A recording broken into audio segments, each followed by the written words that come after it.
Mireille Beaugloire, bonsoir, bienvenue au Relais de Poche pour ce travail autour de la laïcité, autour du 9 décembre qui sera la journée de la laïcité. Donc il y a tout un travail de fait au sein du collectif laïque et avec tout un tas d'associations qui sont à l'intérieur. Et vous représentez l'UFAL pour cette occasion. Et vous avez décidé de parler aujourd'hui de laïcité et tolérance.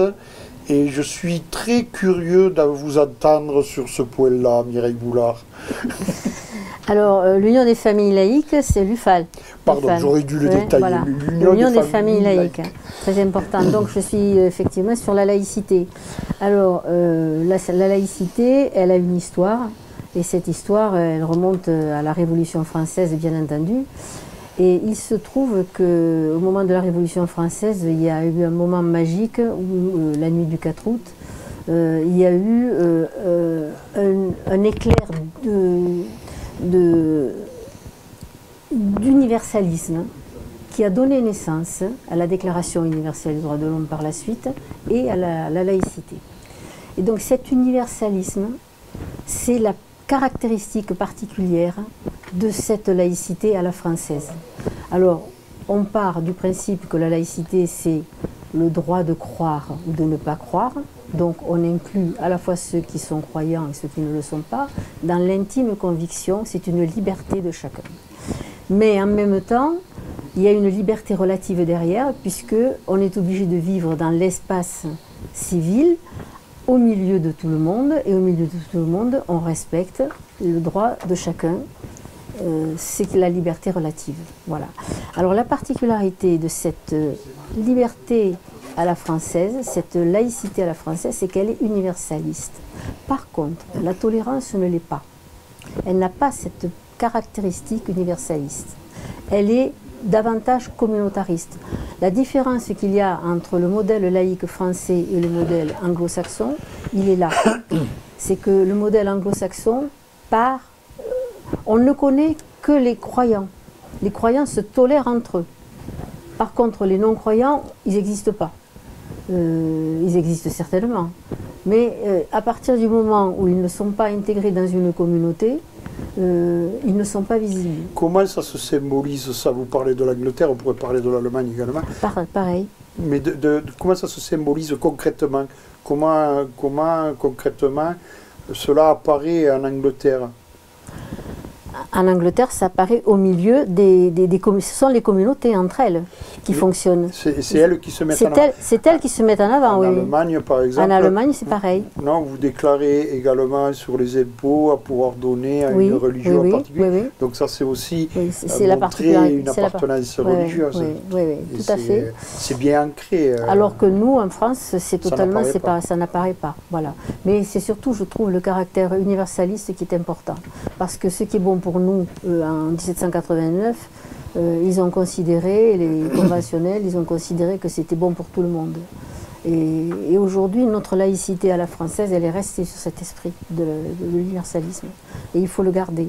En plus, je trouve que derrière cette idée, il y a le fait que nous défendons, derrière cette laïcité, nous défendons des valeurs, qui sont les valeurs de la République, liberté, égalité, fraternité. Et c'est très important par rapport à un fonctionnement aujourd'hui où nous avons beaucoup trop tendance, on nous conditionne pour défendre des intérêts et non pas des valeurs. Donc il nous faut revenir à l'origine même de la laïcité pour défendre des valeurs avec tout le monde, le plus de monde possible. Et à une phrase, comment vous diriez que la laïcité, vous rencontrez un kidam et vous n'avez pas le temps, hein, comment la laïcité c'est? Qu'est-ce que vous diriez? La laïcité, c'est le droit de croire ou de ne pas croire. Voilà. Okay. Et je dirais bonjour citoyen ou bonjour citoyenne. De façon à ce que chacun puisse intégrer le fait qu'au-dessus de ce qu'il est, il est avant tout un citoyen du monde. La laïcité, c'est la liberté. C'est la liberté. C'est la liberté totale. Voilà. Nous allons passer à cette journée du 9 décembre, enfin, autour du 9 décembre, la journée de la laïcité. Et je sais que l'UFAL a plusieurs au feu. Et donc vous allez prendre un peu de temps là-dessus pour nous dire ce que vous allez faire autour de cette période. Alors, d'abord, notre Union des familles laïques, elle a la particularité de disposer d'une exposition qui a été faite par le siège de l'UFAL, qui est intéressante parce qu'elle parle de l'histoire de la loi 1905 et elle explique à travers ça la laïcité, ce qu'est la laïcité, et elle termine par l'état civil, puisque l'état civil était fait avant 1905 avant la Révolution, par l'Église, avant la Révolution française, par les églises, alors qu'à partir de la Révolution française, c'est quand même l'État et l'état civil qui a pris en main le fonctionnement des baptêmes, des naissances, des mariages et des décès. Voilà. Alors, ce que nous avons fait, ce que nous avons programmé pour cette période de décembre 2024, c'est que cette exposition, elle nous a été demandée par le Carlabail. Nous en sommes réjouis, bien entendu, la commune du Carlabail. Et elle va être... L'Union des familles laïques a fait pendant 3 ans des actions autour du 9 décembre. Oui. Et on avait cette exposition d'ailleurs déjà il y a 3 ans. Donc ils nous l'ont redemandé et on s'en réjouit bien entendu. Et je crois qu'il y aura un intervenant, un philosophe de Toulouse qui viendra, j'ai oublié son nom, je ne l'ai pas, mais ça paraîtra de toute façon dans la presse prochainement. Et il viendra, je crois que c'est le 14 décembre, il viendra faire une conférence sur la laïcité. Voilà, ça c'est le premier point. Nous avons cette exposition de l'UFAL qui va sortir de son trou et qui va apparaître au Carlabail. Alors ensuite, avec le collectif laïque, donc, nous avons chacun fait notre petit travail d'information. On participe à des émissions, on fait des émissions de radio, des enregistrements sur les radios locales.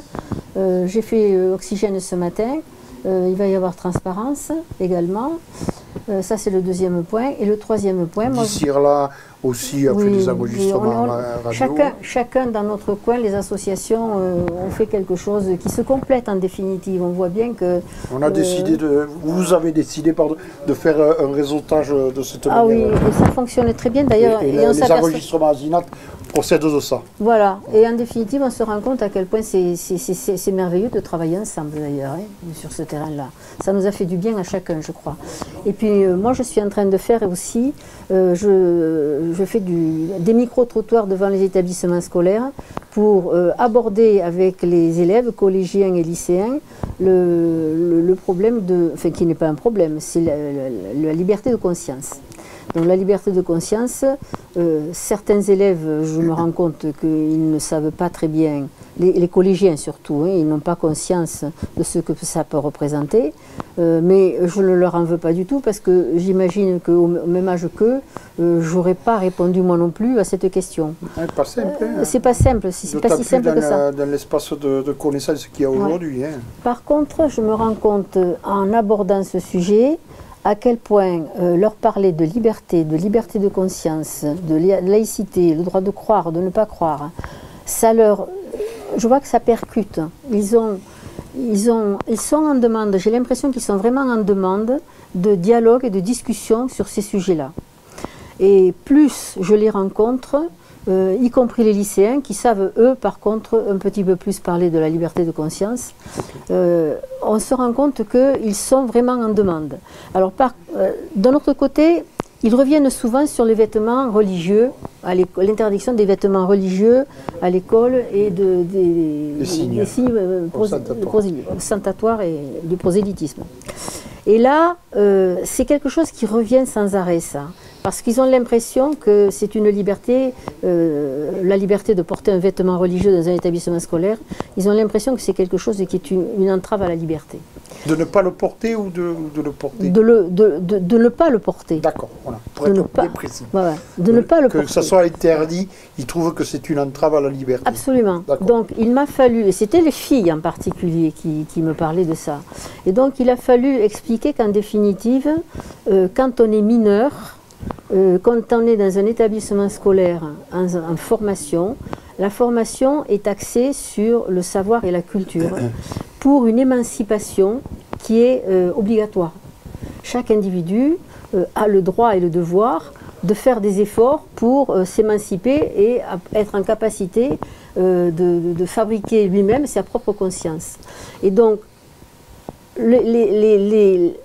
l'arrivée des vêtements religieux dans un lieu qui est neutre, totalement neutre, ça ne peut pas exister. Ça ne peut pas exister, c'est trop gênant. C'est interdit, c'est interdit. La laïcité l'interdit parce que c'est un espace public, et dans les espaces publics sont l'État, les collectivités territoriales et les services publics. Les signes religieux sont interdits. La laïcité s'applique intégralement. Ce sont des mineurs, ils doivent obéir. Par contre, ce qui est discutable, c'est, je ne peux pas concevoir qu'on puisse interdire à une gamine de ne pas venir en classe pour un problème de vêtements. C'est au cas par cas. Il faut discuter au cas par cas. Les élèves l'ont très bien compris quand je leur ai expliqué. Il faut dialoguer, parce que quand on prend l'initiative soi-même de mettre un vêtement religieux dans un établissement scolaire, quand on est mineur et que c'est interdit, on fait consciemment un acte que l'on sait interdit. Donc on prend la responsabilité de faire cet acte. Il faut en prendre conscience et faire un choix. Ou on obéit, ou on n'obéit pas. Et c'est pour ça que le dialogue est très important. Voilà. D'accord. Et c'est au cas par cas. Merci beaucoup, Mireille Boula, au nom de l'Union des familles laïques, dans cette semaine, enfin dans ce mois, autour du 9 décembre, autour de la laïcité. Merci beaucoup. Merci à vous. Bonne journée.